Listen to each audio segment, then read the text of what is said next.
Welcome back, our Sleep Life podcast. I am Mel, your host, as always. And today we have a professional on. And I love having professionals on because then I can pick their brains and I can get to know them a lot better. And this is someone that kind of newer to our community. Yes, he's been a part of the community, but now you're going to get to know him much more. I'm going to get to know him much more. So thank you so much, Doctor. Do you want to go by Dr. J or Dr. J. George? How do you Uh, want to do that?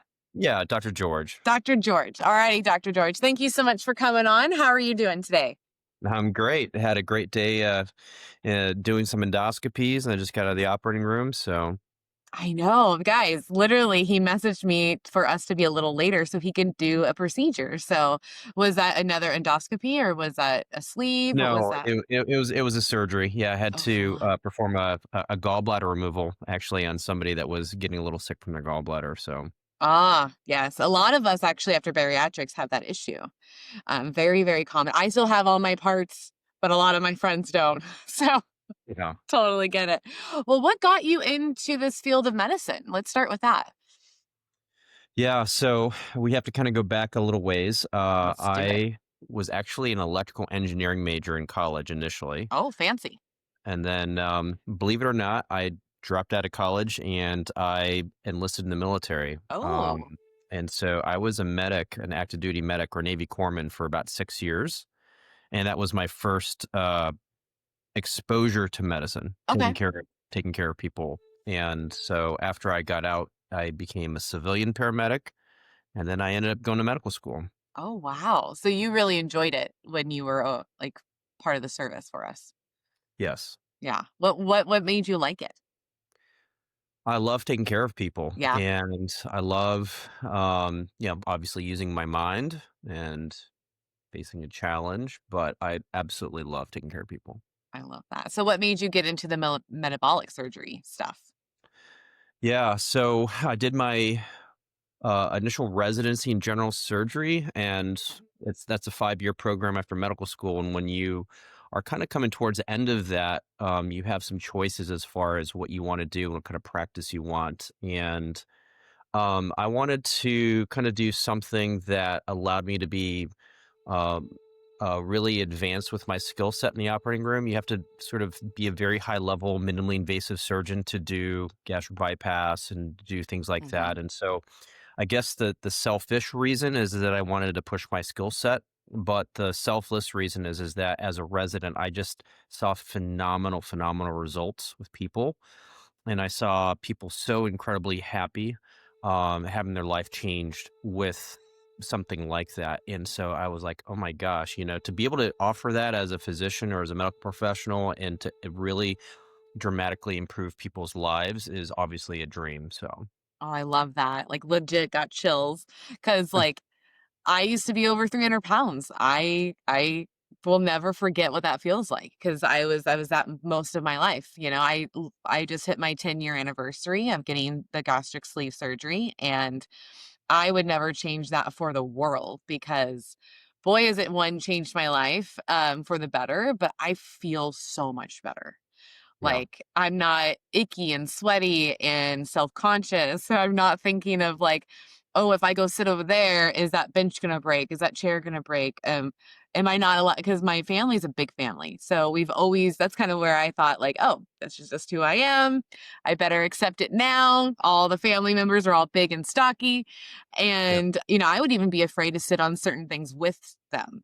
You know what I mean? Like being like, "Ooh, that made a noise," and then just be scared. So, like, thank you for being a part of that team that is wanting to help people like us. Because sometimes we weren't raised the right way, or even our genetics play a huge factor, and we're learning more and more about it. So which do you do all the surgeries, or do you like just do a particular one, or what do you do I exactly? pretty much offer everything. So Okay. I offer de novo bariatric surgeries, sleeve bypass, duodenal switch. I used to do some gastric bands when I first started, a handful, but I don't really offer those anymore. And Yeah. I mostly remove gastric bands if they need to be removed. And then I do a lot of revisional stuff. So let's say someone that has gone through a procedure and maybe they did quite well, but they had a long ways to go and they needed Mhm. something to kind of get them across the finish line. Yeah. So I do a lot of revisional stuff as well. So when you do revisionals, have you seen anything where like, is it just that it makes it better, or has like these revisions just like put a band-aid on something? Like what do we think? Yeah, so it really kind of depends. I've got people that come in from a weight management standpoint who, you know, on one end of the spectrum, let's say they had to lose a lot of weight. And so maybe they had a conversation with me or they had a conversation with another surgeon, and that's a lot even for a gastric bypass. Yeah. Because the way I discuss bariatric surgery is it's like getting a car. It's only going to offer so much performance. Mhm. And so it starts with the goals that someone has, but ultimately we will discuss doing a two-stage operation for someone that needs to lose a significant amount of weight. Yeah. Knowing that if we do a gastric bypass and doesn't get them all the way across, then we don't have a lot of options afterwards. So someone that had a sleeve, for example, and they lost quite a bit of weight, but they still have a lot more to do. We've already planned that in advance, and then we'll convert them to a second stage. So that's an example of revisional operation. Sometimes people don't think about getting that second operation, but for whatever reason, they didn't reach their goals. Maybe they struggled a little bit. Maybe a life stressor happened, and they get off track, and they come back in to see us. And so in those cases, I don't just automatically put them in line for revisional surgery. We kind of put them through their paces and make sure they're working on their habits, and sometimes we trial medications and stuff like that. But eventually, a revisional surgery may be something that we discuss. If you are looking to level up your weight loss journey like I am, let's talk about ProCare's new metabolic G3A. It's a GLP-1 companion plus your blood sugar support. This game-changing supplement is designed to support your metabolic health and your blood sugar levels, making it a perfect companion for those on a GLP-1 medication, which your girl is. Check out the metabolic G3A at procarenow.com and use code OSLP for 15% off your order. I have a great protein company for you that is both delicious and effective. That is Devotion Nutrition. With their amazing proteins, you will find mouth-watering flavors and high-quality ingredients that support your goals. You can bake with this, you can make your post-workout shake, and prepare a protein-packed snack. Devotion really does have you covered, so go over to devotion.com and use code OSLP5 at checkout to get 5% off your order. Fuel your body with the best Devotion nutrition ingredients today. Craving a sweet treat that fits your goals? Try Built Bar. With their protein-packed bar in a variety of delicious flavors, you can satisfy your cravings while staying on track. I'm all about Team Puff. Those fluffy melt in your mouth puffs are a game changer. Head over to built.com and use code OSLP at checkout and get 10% off your whole order. Treat yourself to something tasty and guilt-free with Built Bar. Well, and I love that because I hear a lot of people, one that started very big, like 600 pounds, 500 pounds, and they do get a good chunk. Like they get that 200 off, but they still have more to go. And so I'm happy that people and surgeons are looking ahead like that, because sometimes we are going to need an extra little push, an extra little help there.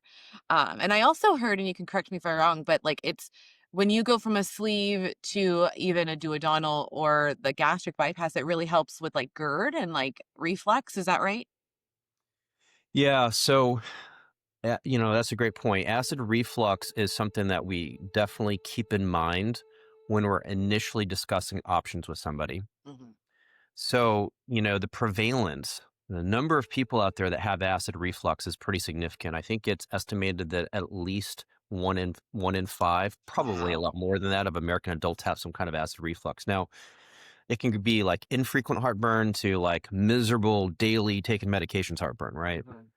When I look at somebody's track record with heartburn or acid reflux, one of the first things I do is we do an endoscopy ahead of time, because if they have an anatomical reason, like a hiatal hernia or something's loose there where the esophagus and stomach meet, then we have a reason for the reflux, Mhm. and we have a treatable reason for the reflux. So I won't necessarily say you can't do a sleeve, but It's one of those things where when you make a choice, you got to say, you have to understand. And I explain this to people that yes, a sleeve is one of those surgeries where it could potentially make your reflux worse, in certain situations. Yeah. So Well, and can you kind of explain to people why what is, heartburn? What is GERD? Like why is that one? Why is that happening? And is there anything that we can do on our own to help prevent some of that?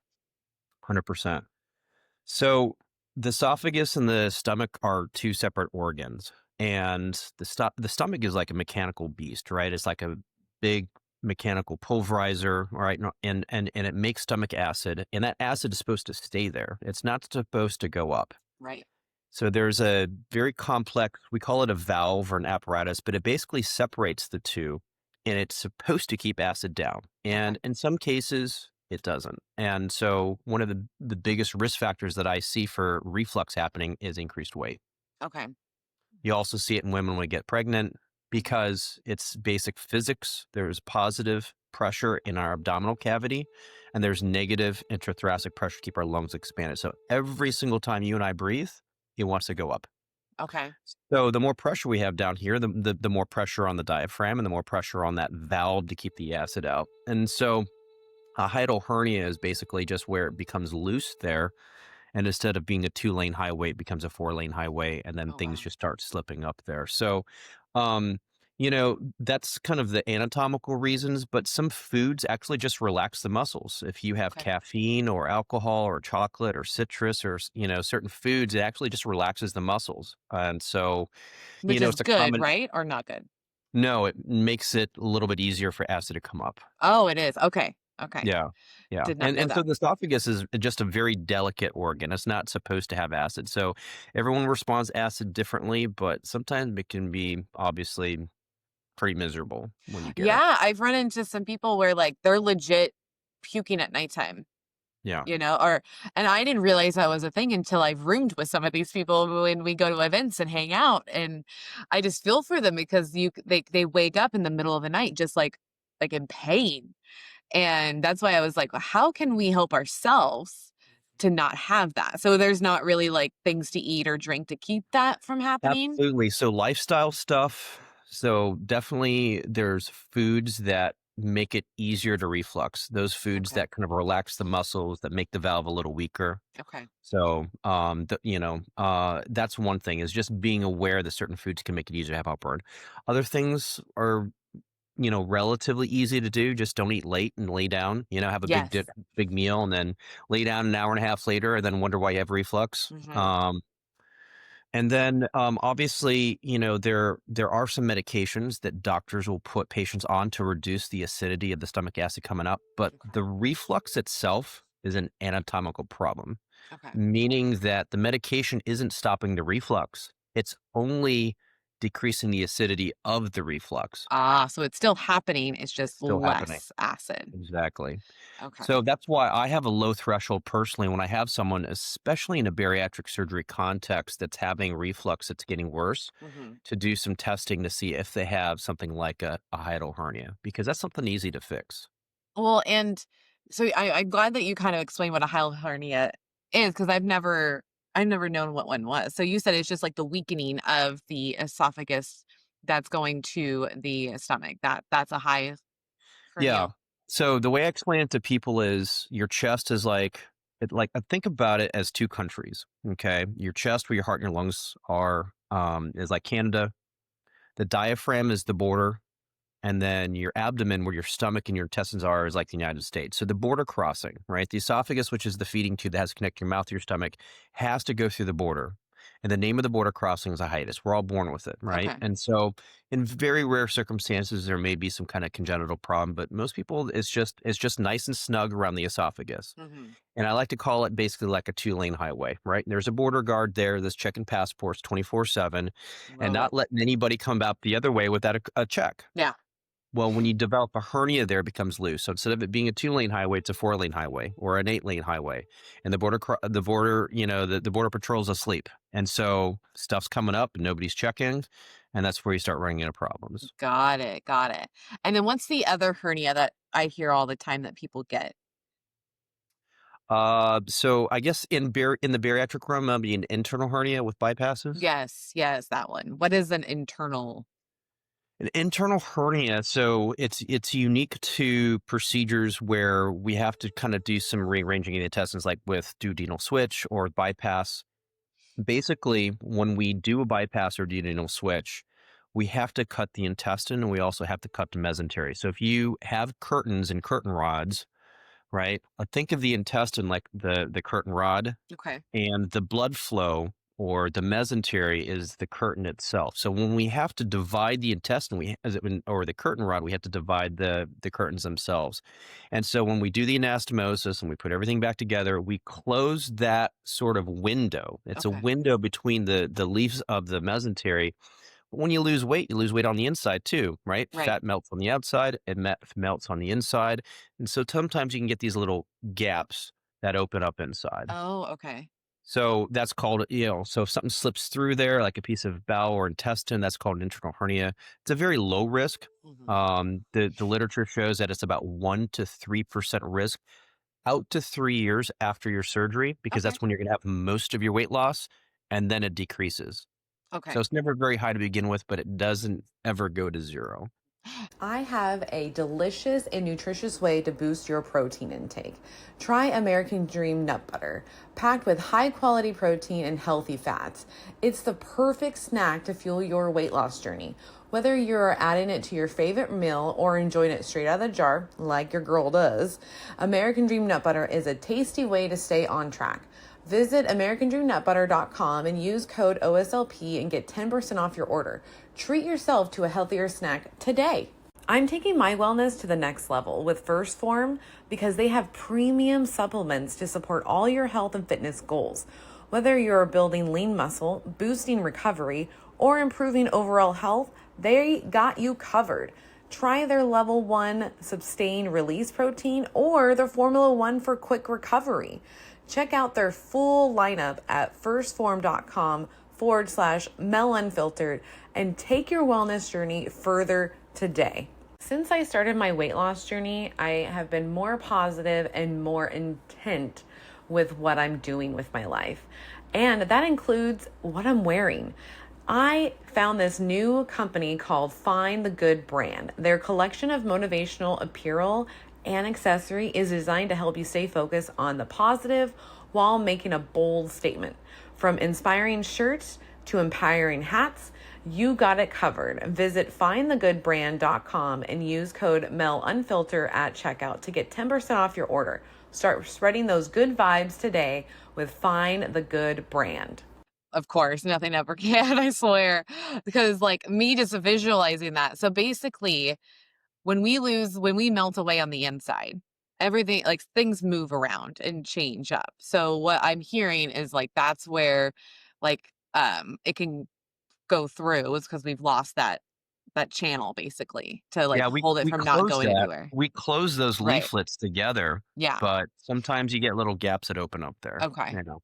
That makes sense. Yeah. So, and then there's one other hernia, right? That what is the one that like non-bariatric patients get, but like I hear all the time, oh, they're not going to take me in yet. Like we have to wait longer and wait longer. What Yes. is that one? Those are abdominal wall hernias, belly button hernia, Okay. groin hernia. Sometimes you can have a hernia from a prior surgery, like a C-section or having something done. So, and basically what happens is think about our abdominal wall like a club sandwich. It's got different layers. Well, the strength layer, right, the connective tissue that holds your muscles together, if there's a little weakness there, something Hmm. can poke through. Okay. And so when someone comes to me and let's say that they're trying to lose weight first and they have a hernia, I really try to, if it's not bothering them that much, I say, hey, listen, let's get you down to your goal first. Hmm. And then let's try to fix the hernia, because the recurrence rate, the chances of the hernia coming back if I fix it right away when they're still, Hmm. overweight is sometimes over 50%. Oh, wow. Oh, okay. So So this makes more sense yeah, why they say we need to wait on it. if because possible, but yeah. sometimes we can't. I mean, I had to take, a nice lady the other day. She came in for a first-time appointment with me for bariatric surgery, and then she's like, "By the way, this thing's been bothering me for, like, a month," and she shows me this bulge right on top of her belly button, and it's like, you just look at it and she wanted to scream. It was so tender. Oh, She had an no. incarcerated hernia. I literally took her to the OR the next day and fixed it. Oh, damn. 'Cause, Yeah. we didn't really have a choice. You caught between a rock and a hard spot, you know? Yeah. Well, and I've seen that too, and I always feel bad 'cause I'm just like, "You poor thing." Like, that can't feel good. Like, I've Yeah. never had anything like that, but Some hernias don't bother. You'd be surprised when people walk around with hernias like, "Yeah, I got a little outie there," or, "I got a little bulge," yeah. or whatever, and it's not a big deal, and then some hernias are, like, terrifyingly, Mhm. painful, so Well, and my old boss, so this is gonna date me, but this is where I worked at Wells Fargo for 6 years, and my old boss had that. He was just like a fit, normal dude, but he would walk around with his hernia because he's like, "Well, it's that they say they can't take it yet, they can't fix it, so I'm just gonna ride this one out." And I was like, "You do it, sir." And I worked there for 6 years. He never got it fixed, at least from those 6 years. oh my gosh. I don't know anymore. I'm like, "Bro, hopefully that got better than it got worse." So so when someone well, 1, how does someone find you? And 2, are you comfortable with them interviewing you? Because we've been telling people, let's interview your surgeons nowadays. Yeah, well, most people so there's basically 1 of 2 ways that people find me. One of them is just good old Google search, Mhm. Yep. getting online or whatever, and, I guess a subcategory of that is word of mouth. Yeah. Their hairdresser or, whoever fixes their car or whatever, just kind of, local network. But then the other way is just kind of getting referred maybe by their doctor or, their provider. So I have people coming into me that are referred by their cardiologist or their kidney doctor or their diabetes doctor or their primary care doctor. Nice, nice. And where are you located? So I'm located in northeastern Georgia. So, but I also have a virtual practice online. But for bariatric surgery, I'm based out of Augusta, Georgia. Augusta, Georgia. Yeah, I have tons of friends over in the Georgia area, Atlanta and Augusta. So I Yeah. know that I might be planning a little event out there maybe in the early spring of next year. So I'll Okay. definitely invite you. That would be fun to see you in person. Nice. Because like I go to Atlanta to see Connie Stapleton. She's a therapist out there.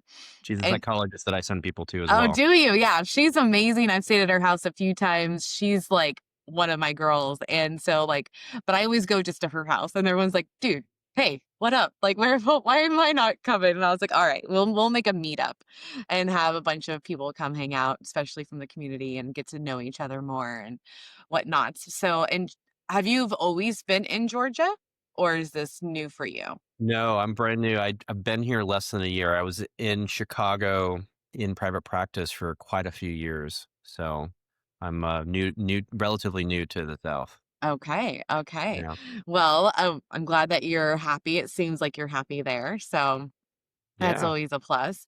And then back to the question of interviewing you. Have you noticed patients interviewing you more and more or no? Not really. I mean, obviously people come in and they want to know their options and they want to get a sense of who you are, right? You have to build a relationship somehow. Yeah. So, some of these people have obviously done their homework Mm, and they've looked you up and et cetera. But I've never felt like it was an interview. nice. So Nice. That's I'm always sure good it's at coming. I'm least. sure it's coming though. Mhm. Well, yeah, because we've been encouraging it more and more, at least with me and a bunch of different podcasters over here, because we're also interviewing patients, and we're learning that some of them A, weren't happy with their surgeon. Mm, B, they're not getting checked up by their surgeon or their team, even within that first year, because that first year is very important. And it makes me sad just hearing people not have any like support. And even especially from your doctors and your nutritionists and things like that. So you yeah. might hear it more and more because we're pushing it. But like what does your program look like? Like how does if someone comes and meets you, what do you do? Like, how do you set them up? Yeah. So we start with kind of uh, an information session in the beginning. Okay. So anybody that's interested in anything for weight management, whether it's medically supervised, medication, holistic, bariatrics, they come in for an information session and we kind of talk to them about what our program offers. And then that at least gives them enough information that when they hit the consultation with the surgeon or the physician, they can sort of have an idea of where they're heading or have more specific questions. Okay. And we have basically two tracks in our program. One is medically supervised, and one is surgical. So not everybody wants bariatric surgery. Not Right. everybody's a candidate. Not everybody has benefits covered by insurance. Yeah. So quite a few people come in, and it's not like they said, "Hey, I want surgery today," right? Right. So Yeah. everyone wants to take the path of least resistance, and we all know the medications are the sexy thing these days. So Of course. they want to know more about that stuff. So um, for people that want to take that pathway, we enroll them in a 6-month medically supervised program. And of course, if they have some kind of benefit coverage for medications, we do that. The surgical tract is, of course, you know, similar in the sense that we're going to get them ready for bariatric surgery and then, of course, see them afterwards. But I think one of the things that makes our program really robust is that we have a huge emphasis on holistic medicine and establishing strong foundation of behaviors. Okay. So regardless of whatever track they do, but especially afterwards. I mean, you just touched on it a second ago that a lot of people out there are not getting the support they need Yeah. afterwards. Yeah. And we all know this is a long-term process. You're not going to wake up the day after surgery and just know how to eat, right? Right. Yeah. So, Trust me, so we they're would love that. right. So they're seeing a dietitian on a regular basis. They're seeing a psychologist like Connie with a focus on cognitive behavioral therapy. They're going to our support groups. We do either metabolic cart where we check their body composition. So we have a resting Oh, metabolic good. rate to shoot for if we're meal planning them. We're obviously talking to them about PT. One of the things that we have here is a very robust pelvic floor program. So I don't know if I you've need discussed this. more information on that. What do you Yeah. mean So exactly? so it's not the greatest topic to think about. A lot of people are scared to talk about this, but having accidents before you make it to the bathroom, Hmm. right? Number one and number two. Yep. And so what we do is we screen for that in the beginning. And if someone is comfortable Oh, talking wow. about that, we have 7 pelvic floor therapists. Plus, my wife happens to be a colorectal surgeon who specializes in pelvic floor dysmotility, fecal What? and things like that. So we take people when they go get biofeedback or whatever, and of course, when they lose weight, guess what happens? Some of that stuff gets a lot better. Right. Right. So So, what made you guys you have seven pelvic floor yeah, specialists. So, I need to know more about this pelvic floor situation. sure. Yeah.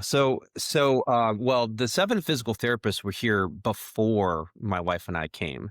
My wife is a pelvic floor specialist just because she's passionate about it. And what we have found over the years, me, specializing in weight management and her doing that is that there's a huge number of people out there that have struggled with their weight Mhm. and that have problems with, either, urinary or fecal incontinence. And they don't want to talk about it because it's scary and it's hard to bring up and it's embarrassing and they feel shame and guilt and all these types of things. So what we say is listen, I'm not just interested in the number on your scale. I want to improve your quality of life. Yeah. And guess what? That's part of your quality of life.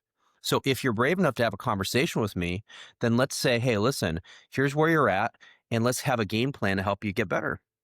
Well, and I've heard especially people like when we have dumping syndrome where that happens every once in a while. It's not as common as what I know for sleeve patients, but I've definitely had some of the symptoms, but not the actual dumping itself. But then I've had friends that have totally have had the dumping where they barely made it to the bathroom or they didn't make it to the bathroom. Right. Even that's happened recently with my couple of my family members. And they're older, right? They're in their 50s, late 50s, and they're just like, I don't know what's happening anymore. I feel like I don't have control. Right. So, what I'm hearing from you is that, like, there's actual techniques and person you can go to help you with that. Cause I've never known this. This feels like new information for me. Yeah, So, 100%. It's hugely underdiagnosed. And okay. yes, age is a component, but I mean, I have patients that are like, you know, put together, well-dressed 30-something-year-olds that are walking around with, adult Depends because, Um, and they feel embarrassed Yeah. and their intimate life is affected and this is affected and that affected. And I'll tell you what, once they go through the program, it's not all of them need a procedure, but Sometimes it's just, biofeedback, seeing the physical therapist. Sometimes they get a sacral nerve simulator. But ultimately, it's one of those things where not a lot of people like to talk about it. So No, no. Well, yeah, considering I've been on doing this podcast for 5 years, 322 episodes, and we have not talked about like your pelvic floor before. So yeah, yeah, that is wild to me. So can you I'm sorry, I'm going to harp on this a little bit more. What is the pelvic floor exactly? I have an idea in my head, but I'm just not going to assume. And then two, like what's PT like? Like what, you know what sure. I mean? Like All right. So first of all, I'm not the pelvic floor specialist. My yes. wife is. So the pelvic floor is basically comprised of muscles that we control, voluntary muscles, and muscles that kind of involuntarily work, right? Okay. So obviously in a male and a female, it's a little different because men don't have to worry about a uterus and a vagina. Mhm. But ultimately, what happens is that through various factors, but especially having increased weight. But in women, it's childbirth, Yeah. right? That's a huge, huge part of it. Other things are chronic bad habits like constipation. Okay. Simply going to the bathroom and pushing instead of relaxing. When you do that over and over and over and over again, what happens is you train your body psychologically and physically to do the exact opposite of what it was supposed to do. So when you're Really? supposed to poop, you're supposed to relax. Okay. And a lot of people are there and they're like either they're running constipated, Mhm. especially after bariatric surgery, right? You're not getting your fluids in, not getting your fiber in, or whatever it is. And so, or you're in a hurry and you push it out. You push it out, push it out, push it out. Well, over time, that weakens some of those muscles, Oh, okay. right? Yep. So, so that's just an example. But childbirth can definitely affect it. And that's how, parts of the female reproductive anatomy can prolapse and things like that. Which I've heard and it has happened to a close member of mine, and I'm like, "Whoa, Yeah. your vagina did what?" Like, hold on, this is insane. But Yeah. it's good to know these kinda little, like, health things because you like, like, my dad's not with us anymore, but I know that he was having problems going to the bathroom, and he was a cancer patient on chemo, radiation, and all these things, and, like, now I think I'm like, "Oh, this makes more sense." Like, his body was going through so much, like, he couldn't, get to the bathroom as fast, and now his body is just and it's just going for him, Yeah. and it totally sucks, but, like, it makes sense because our bodies are just 1, it's fascinating, and 2, like, it's made to do certain things, and I even talked to someone we had a poop specialist, I had a poop specialist on the show, of course I did, and, I was telling her I've heard people too that are using, like, their own hand to help themselves, Yeah. and she said even then, like, that's training your brain to think you always have to have your hand, Right. and now it's causing certain things that are happening. So I'm just, like, just totally dumbfounded where I'm like, "Holy crap, like, legit, this is a whole Yeah. problem that affects you," and the fact that weight affects it. Like, I would have never assumed that a weight would affect going to the bathroom, to be honest with you. 100%. Not only because of the amount of pressure it's putting on the pelvic floor, but also you had to realize that the rates of constipation have a tendency to go up in people with overweight and obesity. And constipation is a huge risk factor for that, for hemorrhoids and for rectal prolapse. So Huh, I'll give you an example. A patient of mine I just saw a couple days ago in the office. He's in his 60s. He doesn't want bariatric surgery. He needs to lose a significant amount of weight. And we're talking about, I've seen him a few times now about movement. Like, what can he do and not do to start walking? He's got a bad knee, bad back. So I said, okay. well, have you thought about water aerobics, getting in a pool? Yeah, Well, by the way, he also had struggles with problems with number two, like accidents. He's like, I don't want to be the guy wearing a diaper in the pool. yep. He's very frank with me. And I said, I understand. So we got him plugged in to the pelvic floor. And now he's getting set up for a sacral nerve simulator. Oh, cool. What is the simulator? I must know. So it doesn't work for everybody and it's not for everybody. But basically, if someone's meets very certain criteria, what it does is basically implant in the spine that allows your to kind of gives your body some extra oomph, right, to Okay. control yourself so that you're not, running to the bathroom and having an accident. Yeah. Well, and I've done water aerobics, guys. It's fun. for one. You always feel like, I'm just gonna say, at least where I go, I always feel good because I'm always the youngest one there.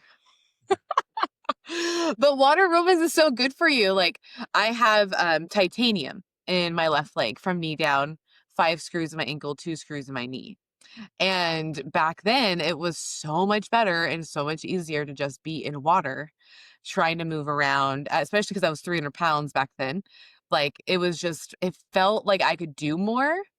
And it's interesting when you're in the water, guys, like, you feel like, one, you're not working out, but then like the next day, you're like, oh, I feel that, because you're holding on a floaty and you're doing all these things with your legs and your abs and your arms. And then like Yeah. you feel good, but then you're like, oh, that wasn't nothing. And then the next day you're like, oh, I did do something. And for those that follow him, his name is Jamie. He used to be 715 pounds and he is down 500 pounds. And Wow. he legit, it has a, what is it? It's the water treadmill. And he does lives almost every day with him on this water treadmill, and he's just in the water doing his thing. And it's such like, it's so gratifying to watch because you're just like, yeah, it doesn't matter how you do your workouts as long as you do them.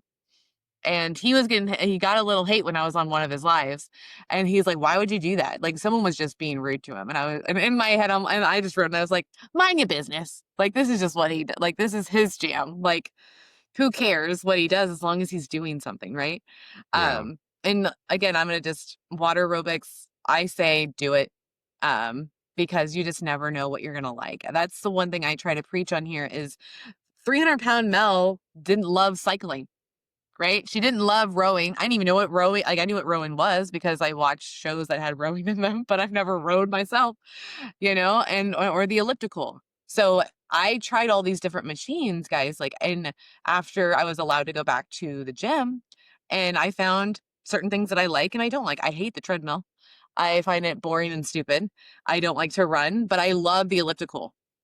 Like, I can undo a mile in 12 minutes on the elliptical. Fucking love it. And then that became like a whole thing where I'm like, I need to be able to do a mile fast on anything. So like, I wanted to do a mile on the bike fast. I can do that in like 5-6 minutes. And then the rowing, I just was like, all right, now I'm rowing. I can do that in like 15 minutes. I can do a full mile in 15 with rowing. Wow. And that was like a huge accomplishment. And I would have never known these things if I didn't try it. And that's what I think people need to do after bariatric surgery is just try all the things because you just never know what you're going to actually enjoy. And like Jamie, he loves the water walking. Cool. I like doing the elliptical and rowing. It's just like everybody has something that works for them. Do you push a lot to make sure people are moving afterwards? Like, when do you normally sign off on movement? What is your stance on that? After surgery, Yeah. I say, yeah, I want my patients walking the same day as surgery. Okay. So as soon as they're out of the OR, out of recovery, up in their room, dust is settled, everything is okay, get out of bed, get to the chair, you Okay. know? So walking the same day. And then when they get home, because most of our patients are going home the next day or sometimes 2 days, 2 days later, we say, start moving your walking even more. Hmm. Um, when they come in for their initial post-op check, which is usually 1 to 2 weeks afterwards, everything is straightforward and they're healing well. We basically clear them for everything except for core exercises. Okay. So we say 6 weeks, no core, no lifting, bending down, lifting more than 10 pounds because, we just got done talking about hernias, right? Hmm. I don't want to fix a hernia on somebody. It takes about 6 weeks to get 60% strength in your core from the incisions from bariatric surgery. So everyone, Really? Okay. yep, you look at your incisions, you're like, oh, those are tiny, but they go all the way through your abdominal wall, all the way Yeah. through the muscle, and people can get hernias there. So, but anything isometric upper body, lower body, elliptical, stairs, walking is absolutely fair game. Just 6 weeks. Be careful with the core stuff, squats, planks, crunches, sit-ups, that type of thing. That makes complete sense to me because, like, I was that girl that was deadly afraid of like messing anything up. The acid in our stomach, people that listen to me know I'm a little goofball where I'm like, I can't have a leak. That acid's gonna get on all my other organs. I can't, we can't do this. And so I was like very strict, but also 10 years ago, I didn't have a community. There was pretty much non-existence 10 years ago of this. And my doctor did not have me walk same day. She did not even have me, like, I barely walked before I left. Like, it was a whole different type of game back then. Like, I remember seeing her at my first appointment 2 weeks later, like you said, and she's like, "How is the walking?" And I was like, "It's okay." And she's like, "How much are you walking?" And we talked a lot about it. And I found out that I wasn't walking enough, but I also wasn't instructed to walk enough. Like, I didn't realize, like, that was a thing. And she's like, "Oh, I thought I told you that." And I was like, "Well, the binder told me, but, like, you didn't emphasize, like, oh, I should be walking every single day." I didn't realize I was having gas pain in the top or in my shoulders. I just thought it was like, "Oh, it's just normal pain from surgery, right?" I'm like, "Whatever." And then 4 years later, I'm interviewing people and they're like, "Oh, yeah, you have to walk to get that pain out." And I remember talking to one guy, Jeremy, and being like, "Oh my God, I was having back pain that whole time, like gas back pain, and had no idea." And Yeah. that's what it was like, you must walk to get it out. Um, and then I didn't know, and I don't know if you guys do this, but as far as I know, you guys like gas up our stomachs like huge, right? To get in there and move around. So like Yeah. and then we're also not laying, we're like tilted, right? Yes. Yeah, Yeah. see, it's like a whole different ballgame of what you think. We pump carbon dioxide gas underneath the abdominal wall so we have space, Yeah, like basically creating a cave. And then yes, we do have you in a sort of a, kind of almost like a standing up position to do some of this surgery, depending on the surgery. If you fix a hiatal hernia, we talked about a hiatal hernia earlier. Those hernias can be quite large, and so the carbon dioxide gas that's inside your belly can track up into the chest. And so I always counsel my patients, if I'm going to fix a hiatal hernia at the same time I'm going to do their bariatric surgery, sleeve bypass, switch or whatever, if that you're going to have some more chest pain than you would if you just had the bariatric surgery. So got it. straight up bariatric surgery, no hiatal hernia. Yes, you can still get the shoulder pain Mhm. from what's called referred pain because the same nerves that innervate the diaphragm also go to the shoulder. Oh, So that shoulder pain is classic pain. okay. I always tell my patients you're gonna have three kinds of pain after surgery, right? You're gonna have pain from your cuts. You're gonna have pain from the CO2 gas that we insufflate, right? And you're Mhm. gonna have pain inside the intestines until you fart, right? Yeah.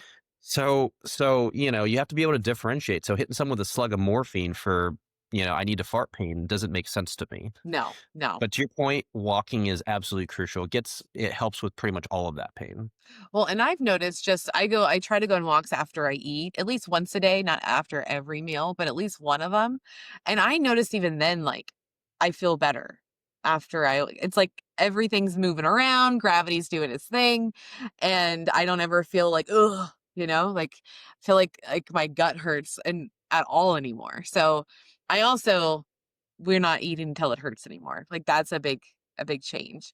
Um and it's good change because I'm like, I can't believe there was a time in my life where I thought it was a good idea, not just me, my friends, and everyone, that like we eat till we're gorged, right? Like to legit pain, and thought that was good. And like, oh yeah, like we're champions. Like, look what we finished. And now I'm like, I can't believe I was able to fit all that food inside of my body, for one. Like the amounts were just massive.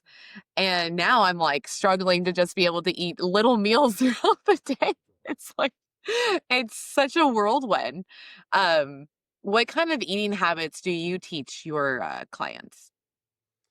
Yeah. So the first thing is just to kind of take a step back is start to analyze your relationship with food because we all know that appetite's not the only trigger for eating, Correct. Yep. right? We can eat because we're bored, Mhm. sitting around the house. We can eat when we're stressed out, when emotions are high. So that's the first thing. And everyone's relationship with food is very unique. It's very personal. And so a lot of it just has to do with just kind of saying, okay, um, what are the triggers for me eating? Why do I raid the fridge at 10 p.m. at night? Yeah. Or why do I decide to do this or do that? Um, and then, once you start developing that insight, then you can flip the dynamic on your relationship with food. Because to be honest, at least the people that I take care of, food controls them more than they control their relationship with food. Correct. Yep. Yeah. So once you have the insight about the relationship with food and you say, I want to make a little bit of change, then you can start making a little bit better choices and flip the dynamic. So just one example of that is a lot of people hate the concept of meal prep, Mhm. right? Yeah.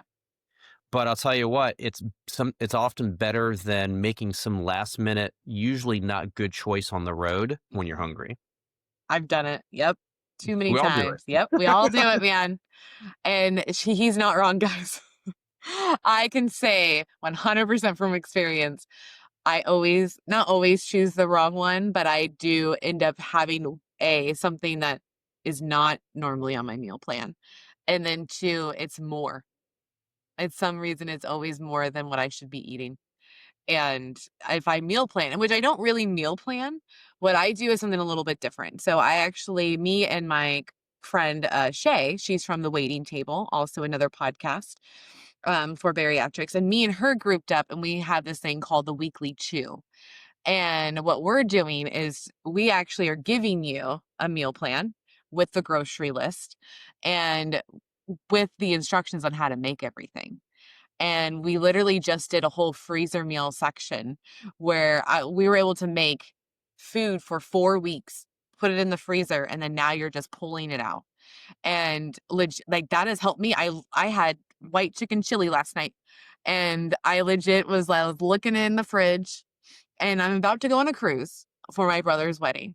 So I'm trying to just eat things in the house, right? Because like we leave Monday, so I'm like, I don't want to buy new food. I don't want anything to go bad.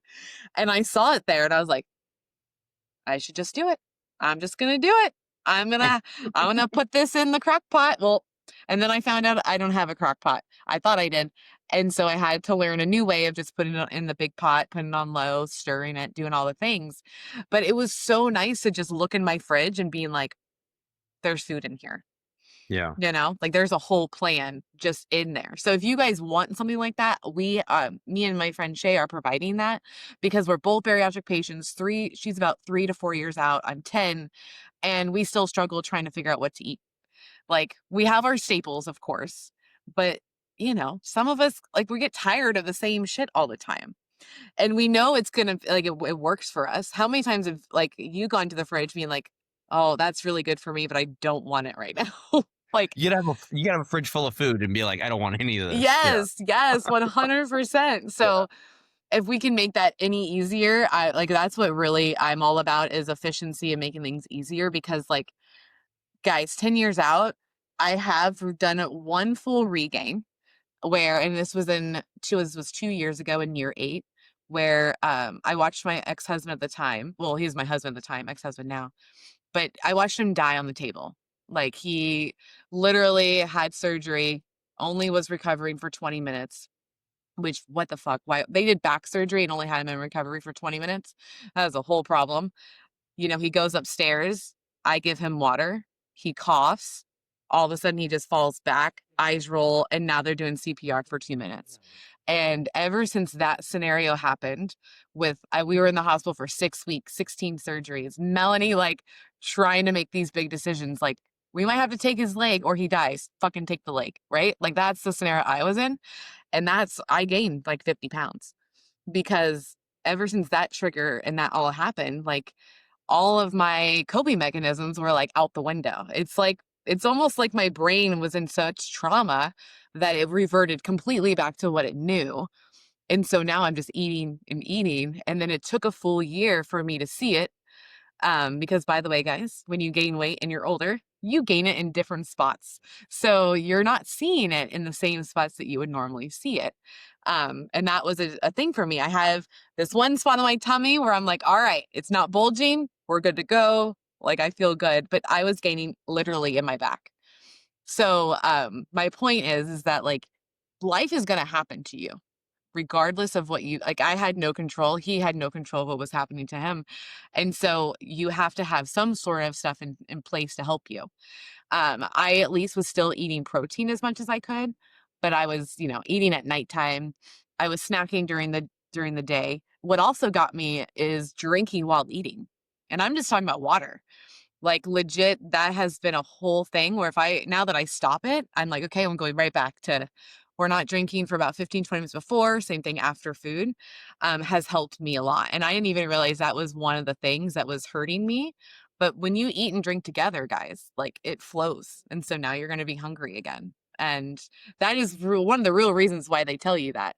I don't think we talk enough about why we do the waiting before and the waiting after, because I gained weight with that as much as everything else. But learning what your triggers are is huge. And then finally, I wasn't in denial anymore last year, and I rechanged everything. I went back to the basics. I got on a GLP-1, and I'm a slow loser. I've always have been. And I'm okay with that because, yeah, it took me a full year to lose about 55 pounds, but I've lost my regain and more.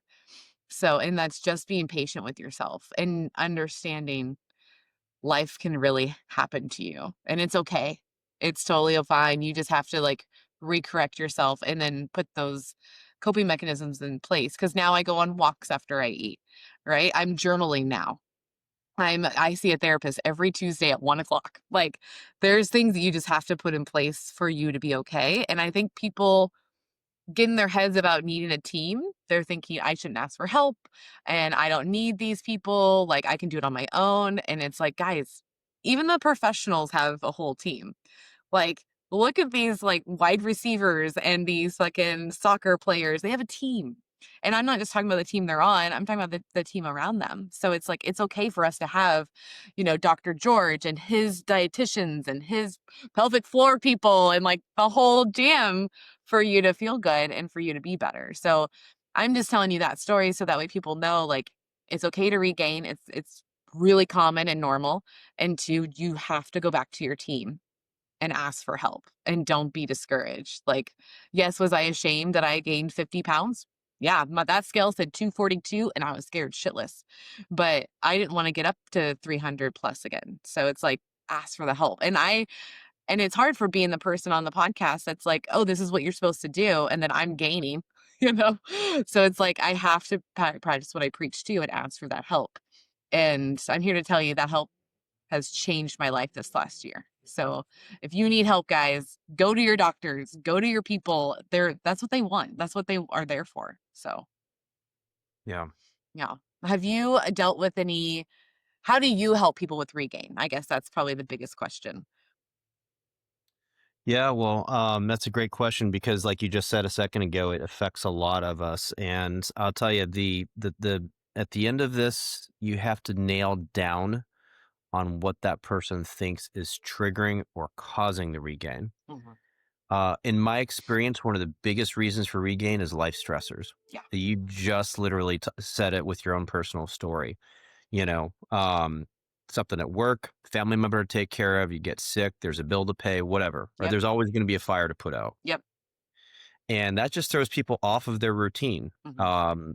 Or to change in routine. You get married, you have a child, you change jobs, you move, right? So a change in routine is also a big reason. But basically, um, you have to sit down with someone and identify why they're having some regain, or maybe it's complacency. I mean, there's a Oh lot yeah. of different things that go into it.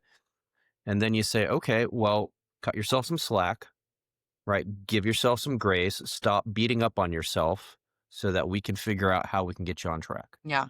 And it sounds like you write prescriptions as well, or no? 100%. You do. Yes. Oh, good. Yes. So to me, it's the behavioral part, the psychological part is absolutely astronomical. And to me, it's actually more important than the medication. Right. That's I love probably a that. controversial thing to say. But I think I see, if you slice up an apple pie, I see the medication as one little slice. Mhm. And I see that, the habits and the behaviors, and more importantly, why we don't do certain things, right? How do you make something sustainable?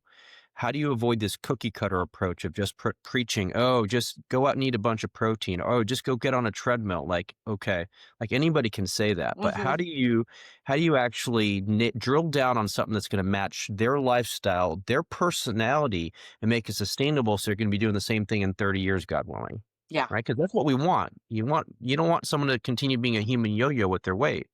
Mm-mm. So when it comes to regain, you take a step back and say, okay, why do we think we're having a regain here? What happened in your life? What was a stressor? Are you getting a little complacent? Or maybe, this is also going to be controversial to say, maybe you didn't really understand how to do it in the first place. Yeah.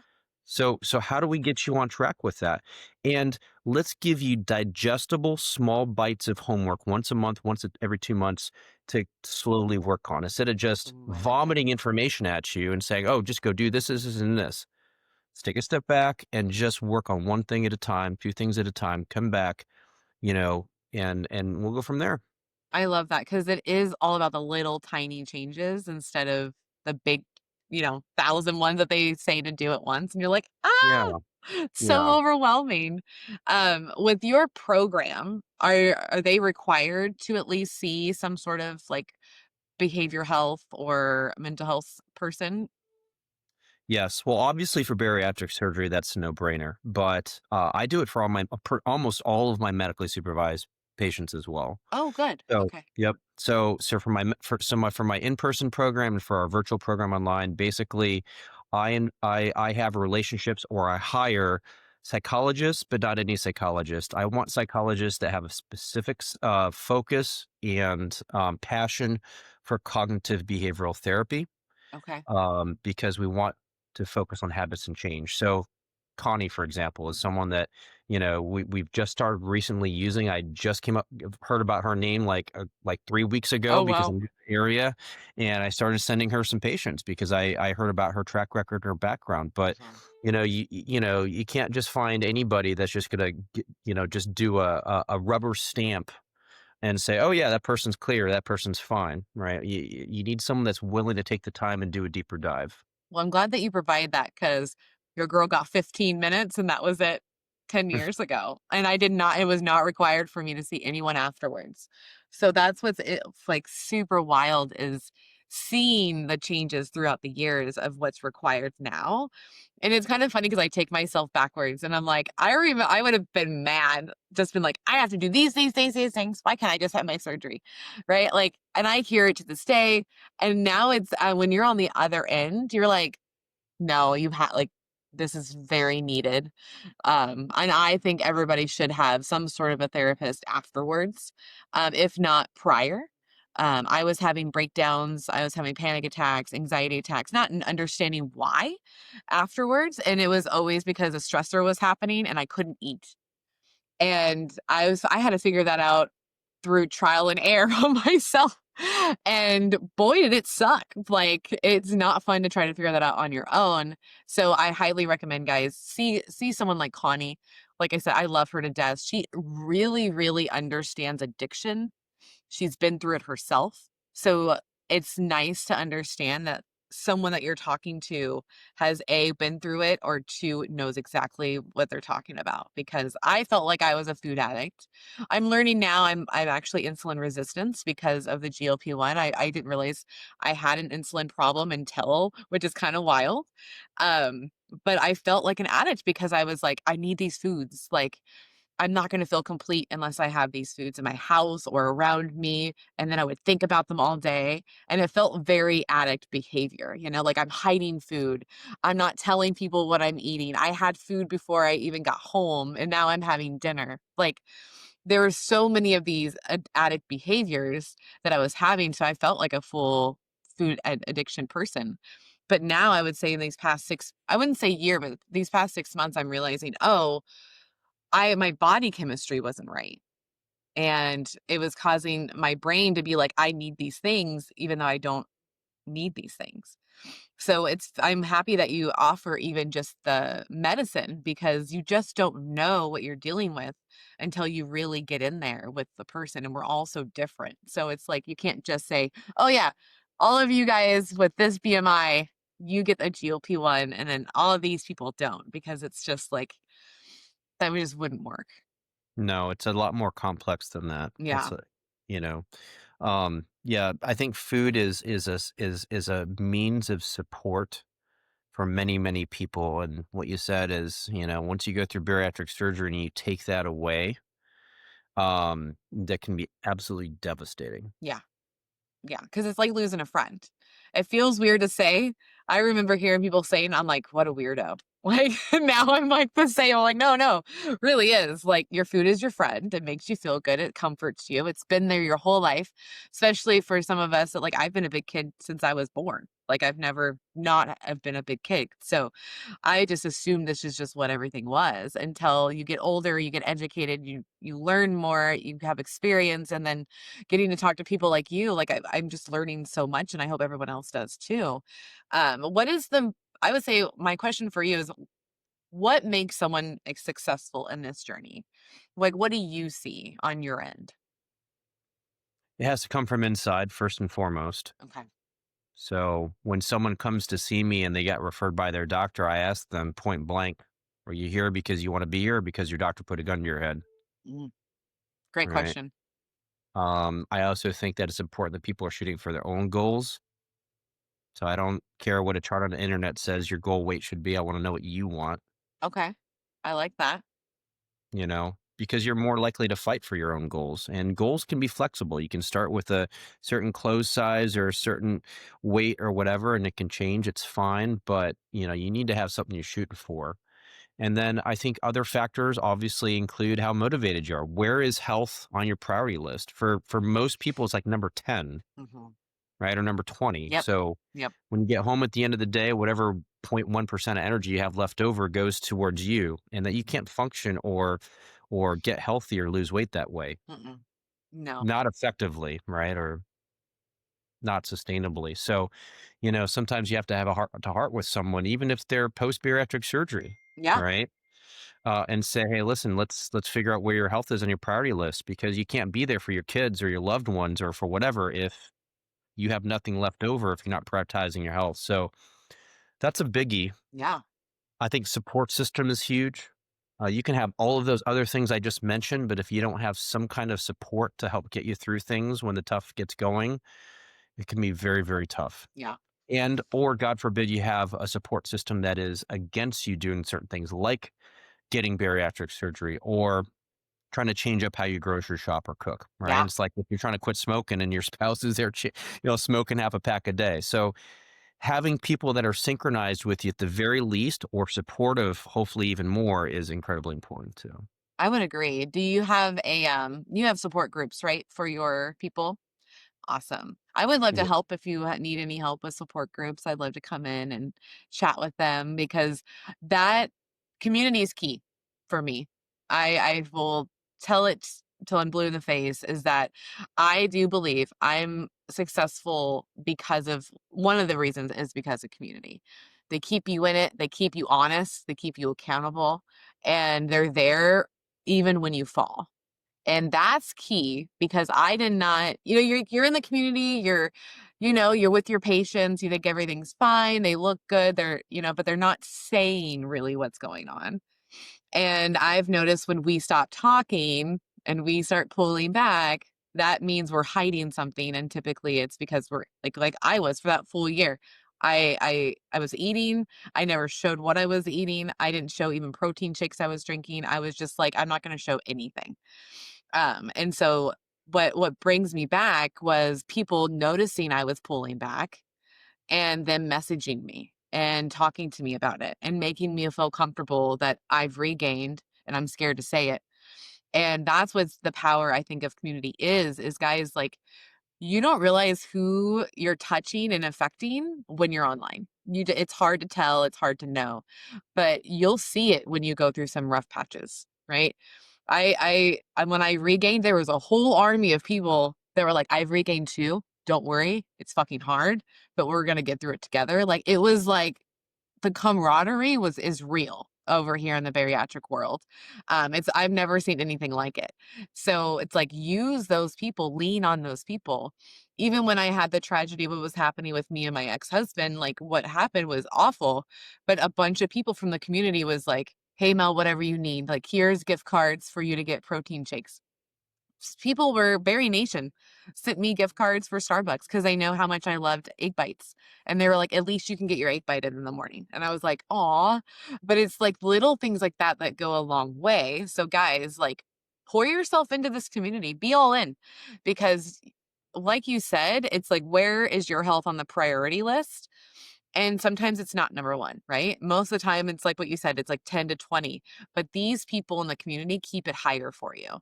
They keep you in the mindset of like, hey, like we're all here in this together. Let's do it and let's work on it together. So as more as we can put the community together, that's what I'm about. That's why whenever I come out to Atlanta, like I would love to have you there. I'd love to have all the people there because that's what changes things and keeps you accountable for what you're doing. And I like that you said, where are you at on the priority list of health? I've never heard someone actually say that before. So that's new as well, where I'm like, oh, that's a great question. We should be asking ourselves, our friends, our family members, because that's a great way.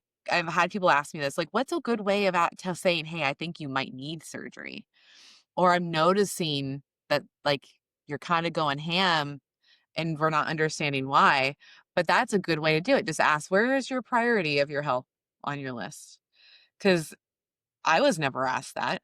And boy, I think if I was asked that, that would have changed some thought processes 10 years ago, you know? Yeah. Yeah. So thank you. That's a great one. That's a great one. I'm going to be using that from here on out. Is there, before we wrap up, guys, is there anything that you would like to tell to my listeners and give them any tips or tricks or anything that you can provide to help?